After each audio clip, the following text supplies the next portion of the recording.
ಕರ್ತನ ಪರಿಶುದ್ಧನಾಮಕ್ಕೆ ಸ್ತೋತ್ರ ಉಂಟಾಗಲಿ. ಯೌವನಸ್ಥರಿಗೆ ಈ ಕೂಟದ ಅವಶ್ಯಕತೆ ಇದೆಯೇ ಅಂತ ನಿಮ್ಮಲ್ಲಿ ಒಂದು ಪ್ರಶ್ನೆ ಬಂತು ಅಂದರೆ ಚೆನ್ನಾಗಿ ಗಮನದಲ್ಲಿ ಇಟ್ಕೊಳ್ಳಿ. ಲೋಕದಲ್ಲಿ ಸಿಗದಂಥದ್ದು, ತಿಳಿಸದಂಥದ್ದು, ಕಲಿಸದಂಥ ಪಾಠವನ್ನು ದೇವರು ತನ್ನ ಮಾತಿನಿಂದ ಬೈಬಲ್ ಮೂಲಕ ನಿಮಗೆ ತಿಳಿಸಿ ಕಲಿಸಿಕೊಡೋದಕ್ಕೆ ಇದೊಂದು ಮಾರ್ಗವಾಗುತ್ತೆ. ಅದಕ್ಕೋಸ್ಕರನೇ ಯೌವನಸ್ಥರ ಕೂಟ. ಆರಾಧನೆಯಲ್ಲಿ ನೀವು ಎಷ್ಟೋ ವಿಷಯಗಳನ್ನ ತಿಳ್ಕೊಂಡಿರ್ತೀರ, ಆರಾಧನೆಯಲ್ಲಿ ಎಷ್ಟೋ ವಿಷಯಗಳನ್ನ ಕಲಿತ್ಕೊಳ್ತೀರ. ಆದರೆ ಇವತ್ತಿನ ಈ ಯೌವನಸ್ಥರ ಕೂಟದಲ್ಲಿ ಪ್ರತಿ ತಿಂಗಳು ನಮಗೆ ನಡೆಯುವಂಥ ಅನೇಕ ಸ್ಥಳಗಳಲ್ಲಿ ತಿಂಗಳಿಗೆ 4 ವಾರ ನಡೆಯುತ್ತೆ. ಸಹೋದರಿಯರ ಕೂಟ, ಯೌವನಸ್ಥ ಸಹೋದರಿಯರಿಗೆ, ಯೌವನಸ್ಥ ಸಹೋದರರಿಗೆ ಅಂದರೆ ಎಲ್ರಿಗೂ ಪ್ರಾರ್ಥನೆನ ನಡೆಸ್ತಾರೆ. ಅದು ನಮ್ಮ ಸಭೆಯಲ್ಲಿ ಇವತ್ತು ದೇವರ ಕೃಪೆಯಿಂದ ತಿಂಗಳಿಗೆ ಒಂದು ಸಲ ನಡೆಸ್ತಾ ಇದ್ದೀವಿ. ಇದರಿಂದ ನೀವು ಪ್ರಯೋಜನನ ಮಾಡ್ಕೋಬೇಕು. ಏನೋ ಒಂದು ತಂದೆ ತಾಯಿಗಳ ಒತ್ತಡಕ್ಕೆ ಅಥವಾ ಪಾಸ್ಟ್ರ್ ಏನೋ ನಮ್ಮನ್ನು ಅಂದ್ಕೊಳ್ತಾರೆ ಅಂಥೇಳಿ ಬಲವಂತದಿಂದ ನೀವು ಕೂತ್ಕೊಂಡ್ರೆ ನಾನು ಮಾಡಿದ್ದು ನಿಮಗೆ ವ್ಯರ್ಥವಾಗಿ ಹೋಗುತ್ತೆ. ಇದರಲ್ಲಿ ನಿಮ್ದು ಅರ್ಧ ಗಂಟೆ ಆದರೂ ಕೂಡ ನಿಮ್ಮ ಸಮಯ ಬಹಳ ಅಮೂಲ್ಯವಾದಂಥ ನೀವು ನೆನೆಸ್ಕೊಳ್ಬೇಕು. ಯಾಕೆಂದರೆ ಇದಕ್ಕೆ ನಾನು ಕೂಡ ಪ್ರಯಾಸಪಟ್ಟು ನಿಮ್ಮ ಹತ್ರ ಏನಾದ್ರು ವಾಕ್ಯನ ಹೇಳೋದಕ್ಕೆ ಮುಂಚೆ ದೇವರ ಹತ್ರ ನಾನು ಕೇಳಿ ನಿಮ್ಮ ಹತ್ರ ಬಂದು ನಾನು ಹೇಳಬೇಕು. ಜ್ಞಾನೋಕ್ತಿಗಳ ಪುಸ್ತಕದಲ್ಲಿ 2ನೇ ಅಧ್ಯಾಯದಲ್ಲಿ ಒಂದು ಮಾತನ್ನು ನಾವು ಗಮನಿಸುವಾಗ, ಜ್ಞಾನೋಕ್ತಿಗಳು 2ನೇ ಅಧ್ಯಾಯದಲ್ಲಿ 6ನೇ ವಾಕ್ಯವನ್ನು ಗಮನಿಸುವಾಗ, ಯೆಹೋವನೇ ಜ್ಞಾನವನ್ನು ಕೊಡುವಾತನು, ಆತನ ಬಾಯಿಂದಲೇ ತಿಳುವಳಿಕೆಯು ವಿವೇಕವು ಹೊರಟು ಬರುತ್ತವೆ. ಯಾರು ನಿಮಗೆ ಜ್ಞಾನವನ್ನು ಕೊಡುವಾತನು ಅಂತ ಹೇಳಿದ್ರೆ ಯೆಹೋವನೇ. ಈ ಜ್ಞಾನ ಬೇಕು ಅಂತಲೇ ನಾವೆಲ್ಲರೂ ಶಾಲೆಗೆ ಹೋಗ್ತೀವಿ. ಶಾಲೆಗೆ ಹೋಗಿ ಕಾಲೇಜ್ ಮುಗಿಸಿ, ಡಿಗ್ರಿ ಮುಗಿಸಿ, ಆಮೇಲೆ ಯಾವುದಾದ್ರು ಡಿಗ್ರಿಗಳೆಲ್ಲ ಮುಗಿದ ಮೇಲೆ ಕೆಲವು ಡಿಪ್ಲೊಮಾ ಮತ್ತು ಕೆಲವರು ITI, ಕೆಲವರು ಇಂಜಿನಿಯರ್, ಹೀಗೆ ನಾನಾ ವಿಧದ ನಾವು ಮಾಡ್ತೀವಿ. ಯಾವುದಕ್ಕೋಸ್ಕರ ಅಂದರೆ ನಮ್ಮ ಬದುಕನ್ನು ಕಟ್ಟಿಕೊಳ್ಳೋದಕ್ಕೋಸ್ಕರ. ಆತ್ಮೀಕ ರೀತಿಯಲ್ಲಿ ನೀವು ಆ ವಿಷಯಗಳೆಲ್ಲ ಗೆಲ್ಲಬೇಕು ಅಂತ ಹೇಳಿದ್ರೆ ಆತ್ಮೀಕತೆಯಲ್ಲಿ ಕೂಡ ನಿಮ್ಮ ಡಿಗ್ರಿ ಆಗಬೇಕು. ಯಾವ ರೀತಿ ಡಿಗ್ರಿ? ವಾಕ್ಯ ಕೇಳುವುದರಿಂದ ಮಾತ್ರ ಅದು ಸಾಧ್ಯ. ಅದಕ್ಕೆ ದೇವರು ಏನಂತ ಹೇಳ್ಕೊಡ್ತಾರೆ ಈ ಜ್ಞಾನೋಕ್ತಿಗಳ ಮೂಲಕ, ಯೆಹೋವನೇ ಜ್ಞಾನವನ್ನು ಕೊಡುವಾತನು, ಆತನ ಬಾಯಿಂದಲೇ ತಿಳುವಳಿಕೆಯು ವಿವೇಕವು ಹೊರಟು ಬರುತ್ತದೆ. 7ನೇ ವಾಕ್ಯದಲ್ಲಿ ಹೇಳ್ತಾನೆ, ಆತನು ಯಥಾರ್ಥ ಚಿತ್ತರಿಗಾಗಿ ಸುಜ್ಞಾನವನ್ನು ಕೂಡಿಸಿಡುವನು. ಯಥಾರ್ಥರಿಗೆ ಅಂದರೆ ಇಲ್ಲಿ ಕುಳಿತುಕೊಳ್ಳುವಾಗ ನಿಮ್ಮಲ್ಲಿ ನಿಜ ಇರಬೇಕು, ಬಲವಂತ ಇರಬಾರ್ದು, ಅಸಡ್ಡೆ ಇರಬಾರ್ದು. ಅಯ್ಯೋ ಅಂತ ಬೇಸರದಿಂದ ಕುಳಿತುಕೊಂಡ್ರೆ ನಿಮ್ಮಲ್ಲಿ ದೇವರು ತನ್ನ ನೀತಿಯನ್ನು ಕೂಡಿಸಿಡಲ್ಲ. ಅದಕ್ಕೆ ಅವ್ರು ಹೇಳ್ತಾರೆ, ಯಥಾರ್ಥ ಚಿತ್ತರಿಗೆ ಸುಜ್ಞಾನವನ್ನು ಕೂಡಿಸಿಡುವನು, ದೋಷವಿಲ್ಲದೆ ನಡೆಯುವವರಿಗೆ ಗುರಾಣಿಯಾಗಿದ್ದು. ಹೇಗಿರ್ತಾರೆ ಅವರು? ಗುರಾಣಿಯಾಗಿರ್ತಾರೆ. ಅಂದರೆ ನಿಮ್ಮ ಮುಂದೆ ಶೀಲ್ಡ್ ಆಗಿರ್ತಾರೆ. ನಿಮ್ಮ ಯೌವನ ಕಾಲದಲ್ಲಿ ನಿಮಗೆ ಎಷ್ಟೋ ಬಾಣಗಳು ಬೀಳ್ತವೆ. ಅದು ನಾನಾ ರೂಪನ ಇಟ್ಟಿರುತ್ತೆ ಆ ಬಾಣಗಳು.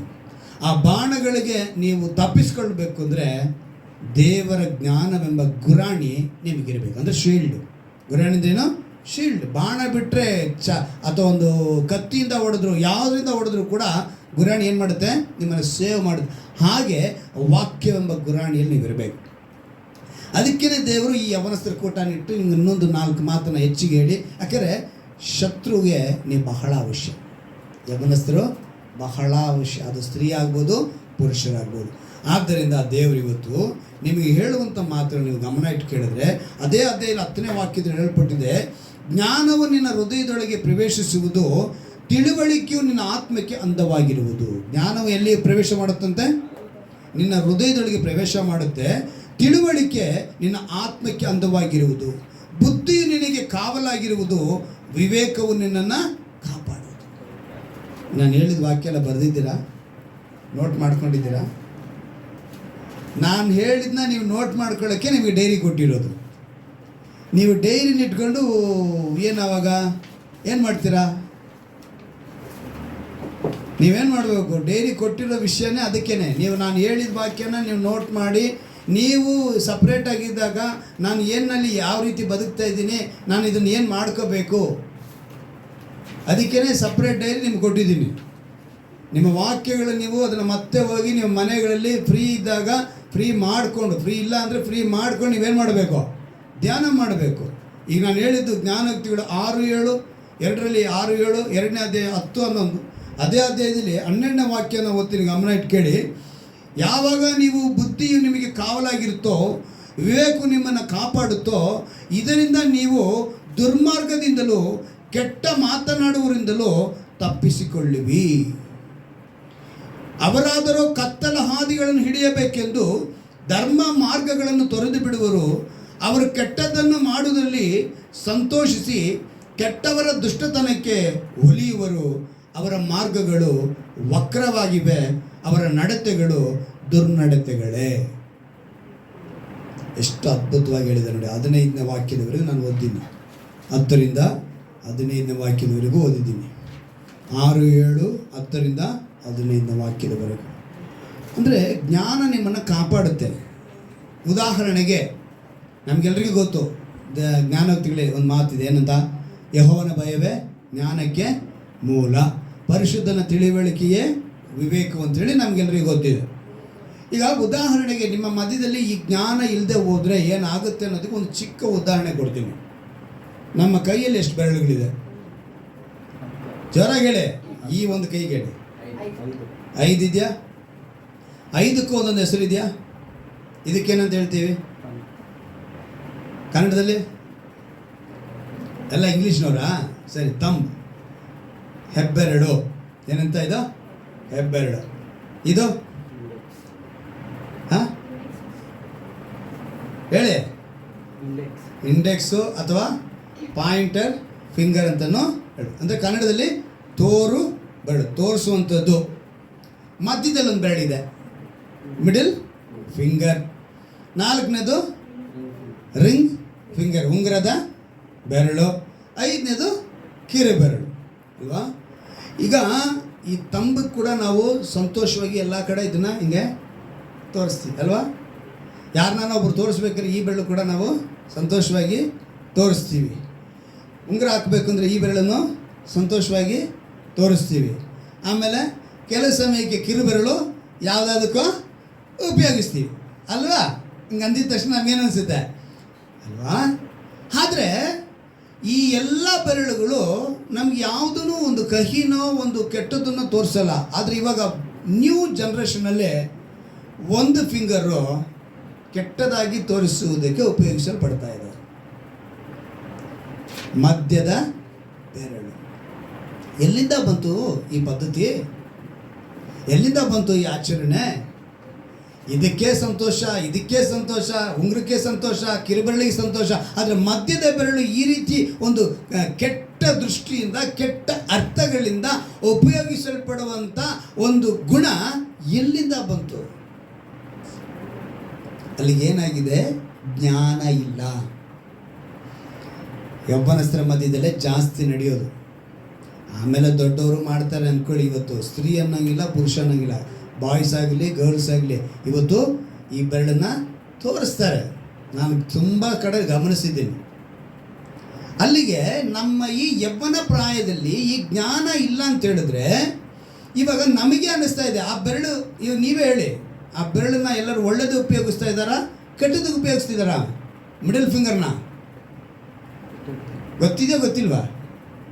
ಗೊತ್ತಿದೆಯೋ ಗೊತ್ತಿಲ್ಲ? ಅದನ್ನ ಹೇಳಿ, ಓಪನ್ ಆಗಿ ಮಾತಾಡಿ. ಯೌವನಸ್ಥರ ಕೂಟದಲ್ಲಿ ನಿಮಗೇನು ಸಂಶಯ ಇದ್ದರೂ ಕೂಡ ನೀವು ನನ್ನನ್ನು ಪ್ರಶ್ನೆ ಮಾಡ್ಬೋದು. ಅದು ಎಂಥ ವಿಷಯ ಆಗಿದ್ರು ಅದಕ್ಕೆ ಸೊಲ್ಯೂಷನ್ ನಾನು ಕೊಡ್ತೀನಿ. ನಾನು ಕೊಡ್ತೀನಿ, ದೇವರು ನಿಮ್ಗೆ ಕೊಡ್ತಾರೆ. ಎಂಥ ವಿಷಯ ಆಗಿರಲಿ, ನಿಮ್ಮ ಪರ್ಸ್ನಲ್ ಮ್ಯಾಟ್ರ್ ಆಗಿದ್ದರೂ ಕೂಡ ದೇವರು ಅದಕ್ಕೆ ಯೌವನಸ್ಥರ ಕೂಟ ಇಡೋದು. ಅರ್ಥ ಆಯ್ತಾ? ನಿಮ್ಮ ತಂದೆ ತಾಯಿ ಹತ್ರ ನೀವು ಹಂಚ್ಕೊಳ್ದೇ ಇರೋಂಥ ಕೆಲವು ವಿಷಯಗಳಿರ್ಬೋದು, ಫ್ರೆಂಡ್ಸ್ ಹತ್ರ ಹಂಚ್ಕೊಳ್ದೇ ವಿಷಯ ಇರ್ಬೋದು, ಆದರೆ ದೇವ್ರ ಹತ್ರ ನೀವು ಹಂಚ್ಕೊಳ್ಬೋದು. ಇಲ್ಲಿ ನೀವು ಕೇಳಿದ್ರೆ ಅದಕ್ಕೆ ಉತ್ತರ ಸಿಗುತ್ತೆ. ಇಂಥ ವಿಷಯದಲ್ಲಿ ನನಗೆ ಡೌಟ್ ಇದೆ, ನನ್ನ ಪ್ರಾಯದಲ್ಲಿ ಇಂಥ ಡೌಟ್ ಇದೆ, ನನ್ನ ನಡವಳಿಕೆಗಿಂತ ಡೌಟ್ ಇದೆ, ನನ್ನ ಆ್ಯಕ್ಟಿವಿಟೀಸಲ್ಲಿ ಇಂಥ ಡೌಟ್ ಇದೆ, ನನಗೆ ಫ್ರೆಂಡ್ಶಿಪ್ಪಲ್ಲಿ ಇಂಥ ಡೌಟ್ ಇದೆ. ಒಂದು ಹುಡುಗಿ ಮಾತನಾಡಿದ ತಕ್ಷಣವೇ ತಪ್ಪು ಕಲ್ಪನೆ ಬರಬಾರ್ದು. ಅರ್ಥ ಆಯ್ತಾ? ನಿಮಗೆ ಯಾವತ್ತೂ ಫ್ರೆಂಡ್ಶಿಪ್ಪಾಗೇ ಇರಬೇಕು. ಹೇಗಿರಬೇಕದು? ಫ್ರೆಂಡ್ಶಿಪ್ ಆಗೇ ಇರಬೇಕು. ಅಲ್ಲಿ ತಪ್ಪು ಕಲ್ಪನೆಗೆ ಅವಕಾಶ ಕೊಡಬಾರ್ದು. ನೀವು ಅವಕಾಶ ಕೊಟ್ಟರೆ ಈ ವಾಕ್ಯ ಮಧ್ಯದಲ್ಲಿ ಬರುತ್ತೆ. ಯಾವ ವಾಕ್ಯ? ಇಲ್ಲಿ ಏನಂತ ಬರೀತಾ ಇದೆ ದೇವರ ಮಾತು? ಜ್ಞಾನವು ನಿನ್ನ ಹೃದಯದೊಳಗೆ ಪ್ರವೇಶಿಸುವುದು, ತಿಳುವಳಿಕೆಯು ನಿನ್ನ ಆತ್ಮಕ್ಕೆ ಅಂದವಾಗಿರುವುದು. ಇದು ಆತ್ಮಕ್ಕೆ ಅಂದವಾಗಿರಬೇಕು. ದೇವರು ಅದಕ್ಕೆ ಇವತ್ತು ನಮಗೆ ಇದರಿಂದ ನೀನು ದುರ್ಮಾರ್ಗದಿಂದಲೂ ಕೆಟ್ಟ ಮಾತನಾಡಲು ತಪ್ಪಿಸಿಕೊಳ್ಳಿವಿ, ಕೆಟ್ಟ ಮಾತುಗಳಿಂದಲೂ ತಪ್ಪಿಸಿಕೊಳ್ಳಿವಿ. ಸೊ ನೀವೇನು ಮಾಡಬೇಕು? ಇದನ್ನು ಎಚ್ಚರಿಕೆಯಿಂದ ನಡ್ಕೊಂಡ್ರೆ ದೇವರ ಅದ್ಭುತವನ್ನು ಅವಾಗ ಕಾರಣವೇನು? ನಮ್ಮ ಸರ್ಕಲ್ ಸರಿ ಇಲ್ಲ. ಈಗ ಆ ರೀತಿಯಾದ ಒಂದು ಸ್ವಭಾವ, ಆ ರೀತಿಯಾದ ಗುಣ ನಮ್ಮ ಹತ್ರ ಬರಬೇಕು ಅಂದರೆ ನಮ್ಮ ಸರ್ಕಲ್ಲು ಸರಿ ಇಲ್ಲ. ಸರ್ಕಲ್ ಅಂದರೆ ಯಾವುದು? ಫ್ರೆಂಡ್ಶಿಪ್. ದುರ್ಮಾರ್ಗತನದಿಂದ, ದುರ್ನಡತೆಯಿಂದ, ದುಷ್ಟತನದಲ್ಲಿರುವಂಥ ಫ್ರೆಂಡ್ಸ್ ನಮ್ಮ ಸುತ್ತಲೂ ಇದ್ದರೆ ಆ ಸ್ವಭಾವಗಳು ನಮ್ಗೆ ಆಟೋಮೆಟಿಕ್ಕಾಗಿ ಬರುತ್ತೆ. ಇವಾಗ ನೀವೆಲ್ಲ ಇರುವಂಥ ಸ್ಥಳದಲ್ಲಿ ದೇವರ ಮಕ್ಕಳು ಅಂತ ಕರೆಸ್ಕೊಂಡು ನಿಮ್ಮ ಸುತ್ತಲೂ ಇಲ್ಲ, ಕರೆಕ್ಟಾ?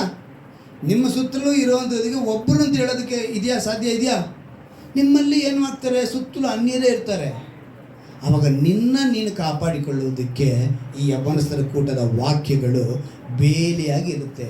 ಓ, ದೇವರು ಹೇಳಿದ್ರಲ್ಲ ಈ ಮಾತನ್ನು, ನಮ್ಮ ಪಾಸ್ಟರ್ ನಮ್ಗೆ ಹೇಳಿದ್ನಲ್ಲ ಪಾತ್ರನ, ಈ ಮಾತನ್ನು ನಾನು ಹೆಂಗೆ ಇಟ್ಕೋಬೇಕು, ಇದ್ರ ಮೇಲೆ ನಾನು ಹೇಗೆ ಡಿಪೆಂಡ್ ಆಗಿರಬೇಕು, ಇದನ್ನು ಹೇಗೆ ನಾನು ತೆಗೆದುಕೊಳ್ಳಬೇಕು ಅನ್ನೋ ಜ್ಞಾನನ ದೇವರು ನಿಮಗೆ ಕೊಡ್ತಾರೆ. ಸತ್ಯವೇದದಲ್ಲಿ ಅನೇಕ ಯೌವನಸ್ಥರಿದ್ದಾರೆ, ಅನೇಕ ಯೌವನಸ್ಥರು. ಇವತ್ತು ನಾನು ಒಂದು ಯೌವನಸ್ಥನ ಹೇಳ್ತೀನಿ, ದಾನಿಯೇಲನ ಕುರಿತು ಹೇಳ್ತೀನಿ. ಎರಡೇ ವಿಷಯ ಅವನ ಹತ್ರ ನಾನು ಹೇಳೋದು. ದಾನಿಯೇಲನ ನಾವು ನೋಡುವಾಗ ಅವನ ಹತ್ರ ಇದ್ದಂಥ ಅದ್ಭುತವಾದ ಗುಣ. ಅವನಿಗೆ ಇನ್ನೊಂದು ಹೆಸರು ಇತ್ತು. ಮೊದಲನೇ ಅವನ ಹೆಸರು ದಾನಿಯೇಲ. ಆದರೆ ನೆಬೂಕದ್ನೆಚ್ಚರನು ಅವನಿಗೊಂದು ಹೆಸರು ಇಡ್ತಾನೆ. ಏನು ಹೆಸರು ಇಡ್ತಾನೆ ಅಂತ ಗೊತ್ತಿದೆಯಾ? ಇಲ್ಲ. ಸೊ ದಾನಿಯೇಲನ ಗ್ರಂಥ ತೆಗೆದುಕೊಳ್ಳಿ. ದಾನಿಯೇಲನ ಗ್ರಂಥ 2ನೇ ಅಧ್ಯಾಯ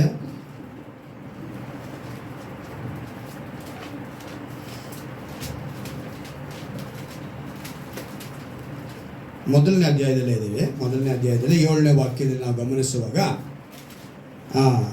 ಅಲ್ಲಿದೆ ನೋಡಿ, ದಾನಿಯೇಲನು 934 ಪುಟ ಓದಿ. ಯಾರೊಬ್ಬರು? ಕಂಚುಕಿಯರ ಇವರಿಗೆ ನಾಮಕರಣ ಮಾಡಿ ದಾನಿಯೇಲನಿಗೆ ಬೆಲ್ತೆಶಚ್ಚರ್. ಈಗ ಅದರ ಅರ್ಥ ನಾವು ಸರಿಯಾಗಿ ಅರ್ಥ ಮಾಡ್ಕೊಳ್ಬೇಕು. ಬೆಲ್ತೆಶಚ್ಚರ್ ಅಂದರೆ ಅದೊಂದು ಅನ್ಯ ದೇವರ ಹೆಸರು. ಏನಂತ? ಅನ್ಯ ದೇವರ ಹೆಸರು. ಏನಂದರೆ ಕಾಪಾಡುವ ಬೇಲ್ ದೇವರು. ಆ ದೇವರ ಹೆಸರು ಬೇಲ್, ಅದು ಕಾಪಾಡುವ ದೇವರು. ಆ ಹೆಸರನ್ನ ದಾನಿಯೇಲನಿಗೆ ಇಡ್ತು. ಆದರೆ ದಾನಿಯೇಲು ಅಂತೇಳಿದ್ರೆ ಇಬ್ರಿಯ ಬಿಬ್ಲಿಕಲ್ ಭಾಷೆಯಲ್ಲಿ, ಇಬ್ರಿಯ ಭಾಷೆಯಲ್ಲಿ ದಾನಿಯೇಲನ ಅರ್ಥ ಅಂತ ಹೇಳಿದ್ರೆ ಗಾಡ್ ಈಸ್ ಮೈ ಜಡ್ಜ್. ಏನಂತ ಹೇಳ್ತಾರೆ? ಗಾಡ್ ಈಸ್ ಮೈ ಜಡ್ಜ್, ನ್ಯಾಯ ತೀರ್ಪು. ಆದರೆ ನೆಬೂಕದ್ನೆಚ್ಚರ ಏನು ಮಾಡ್ದ? ದಾನಿಯೇಲನಿಗೆ ಬೆಲ್ತೆಶಚ್ಚರ್ ಅಂತ ಹೆಸರಿಟ್ಟ. ಬೇಸರನೇ ಮಾಡ್ಕೊಂಡಿಲ್ಲ ಅವನು. ಆ ಹೆಸರು ಅವನು ಇಟ್ಟಾಗ ನೀವು ಅದ್ರ ಜೊತೆಗಿದಲ್ಲ, ಶದ್ರಕ್, ಮೆಷಕ್, ಅಬೇದ್ನೆಗೋ, ಅವ್ರು ಯಾರು ಕೂಡ ಅಲ್ಲಿ ಇದೆ ನೋಡಿ ಕೆಳಗಡೆ ಹೆಸರು, ಅವರ ಹೆಸರೆಲ್ಲ ಬರೀ. ದಾನಿಯೇಲನಿಗೆ ಬೆಲ್ತೆಶಚ್ಚರ್, ಹನ್ಯನಿಗೆ ಶದ್ರಾಕ್, ಮಿಶಾಯೇಲನಿಗೆ ಮೆಷಕ್, ಅಜರ್ಯನಿಗೆ ಅಬೇದ್ನೆಗೋ. 3 ಜನ ಇದೆಯಲ್ಲ, ಇನ್ನೂ 3 ಜನ ಹೆಸರು, ಅವು ಕೂಡ ಅನ್ಯ ದೇವರುಗಳ ಹೆಸರುಗಳೇ. ಶದ್ರಕ್ ಅಂದರೆ ಕ್ರಿಶ್ಚಿಯನ್ ಹೆಸರಲ್ಲ, ಮೇಷಾಕ್ ಅಂದರೆ ಕ್ರಿಶ್ಚಿಯನ್ ಹೆಸರಲ್ಲ, ಅಬೇದ್ನೆಗೋ ಅಂದರೆ ಕ್ರಿಶ್ಚಿಯನ್ ಹೆಸರಲ್ಲ. ಆದರೆ ಇವತ್ತೆಲ್ಲರೂ ಏನು ಅಂದ್ಕೊಂಡಿದ್ದಾರೆ? ಎಲ್ಲ ಕ್ರಿಶ್ಚಿಯನ್ ಹೆಸರು ಅಂತ ಅಂದ್ಕೊಂಡಿದ್ದಾರೆ. ಅಲ್ಲ, ಅದೆಲ್ಲ ಅನ್ಯ ದೇವರುಗಳ ಹೆಸರುಗಳು. ನಾವು ತಿಳ್ಕೊಳ್ಬೇಕಾಗಿರೋದು ಆ ದಾನಿಯೇಲನು ಯಾವ ರೀತಿಯಾಗಿ ಅವನು ಇದ್ದ ಅಂತೇಳಿ 2ನೇ ಅಧ್ಯಾಯದಲ್ಲಿ 17ನೇ ವಾಕ್ಯದಲ್ಲಿ ಗಮನಿಸುವಾಗ, ಬಳಿಕ ದಾನಿಯೇಲನು ತನ್ನ ಮನೆಗೆ ಹೋಗಿ ಅನನ್ಯ, ಮಿಶಾಯೇಲ, ಅಜರ್ಯ ಎಂಬ ತನ್ನ ಸ್ನೇಹಿತರಿಗೆ, ಗಮನಿಸಬೇಕಿಲ್ಲ ನೀವು, ಬಳಿಕ ದಾನಿಯೇಲನು ತನ್ನ ಮನೆಗೆ ಹೋಗಿ ಅನನ್ಯ, ಮಿಶಾಯೇಲ, ಅಜರ್ಯ ಎಂಬ ತನ್ನ ಸ್ನೇಹಿತರಿಗೆ ಈ ಸಮಾಚಾರವನ್ನು ತಿಳಿಸಿ. ಅಂದರೆ ಅವನಿಗೊಂದು ಇಕ್ಕಟ್ಟಿನ ಪರಿಸ್ಥಿತಿ ಬಂದಿದೆ. ಯಾವ ಪರಿಸ್ಥಿತಿ ಅಂತೇಳಿ ನಮಗೆಲ್ರಿಗೂ ಗೊತ್ತು. ಒಂದು ಅದ್ಭುತವಾದ ಅಲ್ಲಿ ಒಂದು ಘಟನೆ ನಡೆಯುತ್ತೆ. ಅಲ್ಲೊಂದು ಪ್ರತಿಮೆ ಇಡ್ತಾರೆ. ಆ ಪ್ರತಿಮೆನ ಅವ್ರು ಪೂಜೆ ಮಾಡಬೇಕು ಅನ್ನೋ ಇಕ್ಕಟ್ಟು, ಸಂಕಟ. ಆದರೆ ದಾನಿಯೇಲ ಏನು ಮಾಡ್ತಾನೆ? ಅದಕ್ಕೆ ನಾವು ಅಡ್ಡ ಬೀಳಬಾರ್ದು ಅಂತ ತೀರ್ಮಾನ ಮಾಡ್ಕೊಳ್ತಾನೆ. ನಿಮಗೆ ಕೂಡ ಇವಾಗ ಈ ಪರಿಸ್ಥಿತಿ ನೋಡಿ ಏನು ಬಂತು, ಅವನಿಗೆ ಆ ಇಕ್ಕಟ್ಟು ಪರಿಸ್ಥಿತಿ ಬಂದಿದ್ದ ತಕ್ಷಣ ಅವನು ಎಲ್ಲಿ ಹೋದನಂತೆ ಹೇಳಿ ನೋಡಿ, ತನ್ನ ಮನೆಗೆ ಹೋಗಿ ಅನನ್ಯ, ಮಿಶಾಯಲ, ಅಜರ್ಯ ಎಂಬ ತನ್ನ ಸ್ನೇಹಿತರಿಗೆ. ನೀವು ಕೂಡ ಅದೇ ಮಾಡ್ತೀರಾ. ನಿಮ್ಗೆ ಏನಾದ್ರು ಒಂದು ಇಕ್ಕಟ್ಟು ಬಂತು ಅಂದರೆ ಯಾರ ಹತ್ರ ಫಸ್ಟ್ ನಿಮ್ಮ ಭಾಷಣಗಳು, ನಿಮ್ಮ ಆಲೋಚನೆಗಳು, ನಿಮ್ಮ ಒಂದು ಏನು ವಿಷಯಗಳೆಲ್ಲ ಹಂಚ್ಕೊಳ್ಳೋದು ಏನು ಮಾಡ್ತೀರಾ? ಫ್ರೆಂಡ್ಸ್ ಹತ್ರ ಭಾರಿ ಮಾಡ್ತೀರಾ. ಅಯ್ಯೋ ನಮ್ಮ ತಂದೆ ಹಿಂಗೆ ಹೇಳಿದ್ರು, ನಮ್ಮ ತಾಯಿ ಹಿಂಗೆ ಹೇಳಿದ್ರು, ನಮ್ಮ ಮನೇಲಿ ಹಿಂಗೆ ನಡೀತು, ಅದು ನಡೀತು, ನಾನು ನಿನ್ನೆ ಅಲ್ಲಿ ಹೋದೆ, ನಾನು ಇಲ್ಲಿಗೆ ಹೋದೆ ಅಂತ ನೀವು ಹಂಚ್ಕೊಳ್ಳುವಂಥ ವಿಷಯ ಮೊದಲನೇದಾಗಿ ಯಾರೊಂದಿಗೆ ಇರುತ್ತೆ? ಫ್ರೆಂಡ್ಸೊಂದಿಗೆ ಇರುತ್ತೆ. ಇವತ್ತು ನೀವು ತಿಳ್ಕೊಳ್ಳಬೇಕು ನಿಮ್ಮ ಜ್ಞಾನ ಎಲ್ಲಿದೆ. ಇವತ್ತು ಲೋಕ ಪ್ರಕಾರವಾಗಿ ನಾನು ಬೆರಳುಗಳದ್ದು ಒಂದು ಚಿಕ್ಕ ಉದಾಹರಣೆ ಕೊಟ್ಟರೆ, ನೀವು ಯಾವ ದುರ್ನಡತೆಗೆ ದುಷ್ಟತನಕ್ಕೆ ನೀವು ದೂರ ಇರಬೇಕು ಅಂದರೆ ನೀವು ಜ್ಞಾನವಾಗಿ ನಡ್ಕೊಳ್ಬೇಕು. ಆ ಜ್ಞಾನ ನಿಮಗೆ ವಿವೇಕನ ಕೊಡುತ್ತೆ. ಆ ವಿವೇಕ ಎಲ್ಲಿಂದ ಬರುತ್ತೆ? ಅದನ್ನೇ ದಾನಿಯೇಲ್ ಮಾಡಿ ತೋರಿಸ್ತಾನೆ. ಅವನಿಗೊಂದು ಇಕ್ಕಟ್ಟು ಬಂತು, ಅವನ ಸುತ್ತಲೂ ಭಯಂಕರವಾದ ಒಂದು ಪರಿಸ್ಥಿತಿ. ಅವನು ಮಾಡಿದ್ದೇನು ಗೊತ್ತಾ? ತನ್ನ ಸ್ನೇಹಿತರನ್ನ ಕರ್ಕೊಂಡು ಅವನು ಹೇಳ್ತಾನೆ, ಸ್ನೇಹಿತರಿಗೆ ಆ ಸಮಾಚಾರ ತಿಳಿಸಿ, ನಾವು ಬಾಬೇಲಿನ ಇತರ ವಿದ್ವಾಂಸರೊಂದಿಗೆ ನಾಶವಾಗದಂತೆ ಪರಲೋಕ ದೇವರು ಈ ರಹಸ್ಯದ ವಿಷಯವಾಗಿ ಕೃಪೆ ತೋರಿಸಲು ಆತನನ್ನು ಬೇಡಿಕೊಳ್ಳೋಣ ಎಂದನು. ಅವನು ಯೋಚನೆ ಮಾಡಿದೇನು, ನನಗೊಂದು ಈ ರಹಸ್ಯ ಬಿಡಿಸ್ಬೇಕು, ನಾನು ಏನು ಮಾಡಬೇಕು? ದೇವ್ರ ಹತ್ರ. ಇಲ್ಲೊಂದು ಅದ್ಭುತವಾದ ವಿಷಯವನ್ನು ಇಲ್ಲಿ ನಮಗೆ ತಿಳಿಸ್ತಾರೆ. ನಾವು ಯಾವ ರೀತಿಯಾಗಿ ಆ ಒಂದು ಇಕ್ಕಟ್ಟು ಬಂದಾಗ, ದಾನಿ ಇಕ್ಕಟ್ಟು ಬಂದಾಗ ಅವನೇನು ಮಾಡ್ದ? ಪರಲೋಕ ದೇವರ ಜೊತೆಗೆ ಮಾತನಾಡಬೇಕು. ನಿಮಗೂ ಅಂಥ ಪರಿಸ್ಥಿತಿ ಇರಬೇಕು. ಇವಾಗ ನಿಮ್ಗೆ ಆ ಪರಿಸ್ಥಿತಿ ಇಲ್ಲ. ನೀವು 4 ಜನ ಫ್ರೆಂಡ್ಸ್ ನಿಮಗೆ ಆ ಥರ ಇದ್ದಾರೆ ಯಾರಾದರೂ ದೇವ್ರ ಮಕ್ಕಳಾಗಿ? ಇಲ್ಲ. ಅವಾಗೇನು ಮಾಡಬೇಕು? ನಿಮ್ಮೊಂದಿಗೆ ಯೇಸುವನ ಸ್ನೇಹಿತರನ್ನಾಗಿ ಮಾಡಬೇಕು. ಹಲ್ಲೆಲೂಯ. ಯಾಕಂದರೆ ಯೋಹಾನ 15ರಲ್ಲಿ ನಾವು ನೋಡ್ತೀವಿ, ತನ್ನ ಪ್ರಾಣವನ್ನೇ ಸ್ನೇಹಿತಿಗೋಸ್ಕರ ಕೊಡು, ಅದಕ್ಕಿಂತ ಮೇಲಾದದೊಂದಿದೆಯಾ ಅಂತ ಹೇಳ್ತಾರೆ. ಅಂಥ ದೇವರು ನೀವು ಆರಾಧಿಸುವ, ನಾನು ಆರಾಧಿಸುವ ದೇವರು. ಆವಾಗ ನಿಮ್ಮ ಫ್ರೆಂಡ್ಶಿಪ್ ಮೊದಲನೇದಾಗಿ ದೇವರೊಂದಿಗೆ ಇರಬೇಕು. ಇಲ್ಲಿ ದಾನಿಯೇಲನು ಅದನ್ನೇ ಮಾಡಿಕೊಂಡ. ಈ ಯೌವನ ಪ್ರಾಯದಲ್ಲಿ ಲೋಕದಲ್ಲಿ ನಿಮ್ಮನ್ನು ಭೇಟಿಯಾಡುವುದಕ್ಕೆ ಹಲವು ವಿಷಯಗಳು ಬರುತ್ತೆ. ಅದಕ್ಕೆ ಸ್ಥಳಾವಕಾಶ ಕೊಡೋದಿರಾ ನಿಮ್ಮೊಂದಿಗೆ ಯಾರನ್ನ ಇಟ್ಕೊಳ್ಬೇಕು?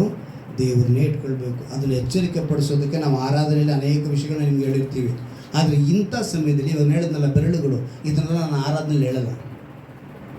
ಯೌವನಸ್ಥರಾದ ನಿಮಗೆ ಮಾತ್ರ ಹೇಳ್ತೀನಿ. ಯಾಕಂದರೆ ನಿಮ್ಮ ತಲೆಗಳಲ್ಲಿ ಫ್ರೆಶ್ ಇದೆ, ನಿಮ್ಗೆ ಅರ್ಥ ಮಾಡ್ಕೊಳ್ಳೋ ಕೆಪಾಸಿಟಿ ಇದೆ ಅಂತೇಳಿ ದೇವರೇನು ಮಾಡ್ತಾರೆ? ಈ ಯೌವನಸ್ಥರ ಕೂಡಲೇ ಒಂದು ವಿಶೇಷವಾದ ವಿಷಯಗಳನ್ನ ನಿಮಗೆ ತಿಳಿಸಿ ನೀವು ಇದರಿಂದ ಬದಲಾವಣೆ ಹೊಂದಿ ದೇವರ ಮಕ್ಕಳಾಗಿ ಬದುಕಬೇಕು. ಸೊ ಈ ಅನುಭವ ಕೊಡಿ ಅಂತೇಳಿ ಮೊಣಕಾಲಕ್ಕೆ ಪ್ರಾರ್ಥನೆ ಮಾಡೋಣವಾ? ಸ್ತೋತ್ರ ಕರ್ತನೆ, ಸ್ತೋತ್ರಪ್ಪ. ಯೌವನಸ್ಥರ ಮಕ್ಕಳಿಗೆ ಈ ದಿವಸದಲ್ಲಿ ಜ್ಞಾನವಿರಬೇಕು. ಜ್ಞಾನ ಒಳಗೆ ಬಂದರೆ ಏನಾಗುತ್ತದೆ?